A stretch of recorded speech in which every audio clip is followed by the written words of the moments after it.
All right, we're back talking about visual emphasis. This time we're talking about leading lines. And again, the idea with visual emphasis is that there's something in your photograph that's visually more important than everything else. It holds more visual weight, you might say. And we've previously talked about how you can do that using tonal or color contrasts. This time we're talking about it using leading lines. So leading lines are basically exactly what they sound like. By using lines creatively within your composition, um, you can draw the eye down to where you want it to go.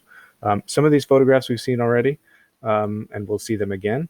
One of the great things about Fan Ho was that he had such a marvelous, um, uh, a marvelous grasp on visual emphasis.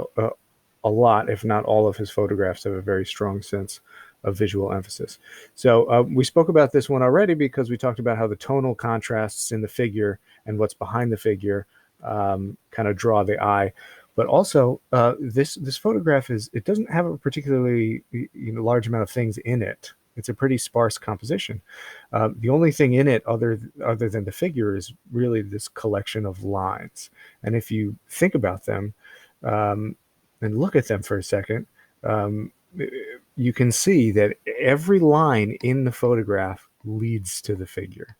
We have two lines here, or one big thick line, which kind of represents the side of the wall that she's leaning up against, which kind of comes in from the top and comes right down to where she's standing.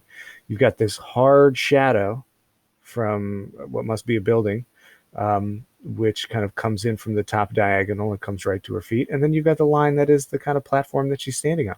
And all of these lines lead the eye directly to where she's standing.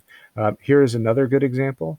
The lines that we have in this photograph, which are these kind of railroad or kind of trolley tracks, um, they very easily lead your eye in from the bottom and then back and then out.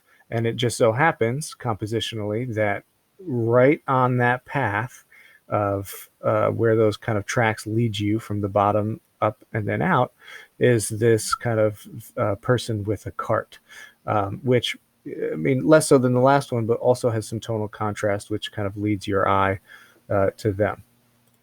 And then here we have, of course, the lines in the shadow of the building that kind of frame this person rather nicely. Also, there's this telephone wire, I believe, that's kind of cutting right across the composition, which leads us directly to where our figure is standing. So, leading lines is another great way in which you could compose an image so that the visual emphasis is where you want it to be.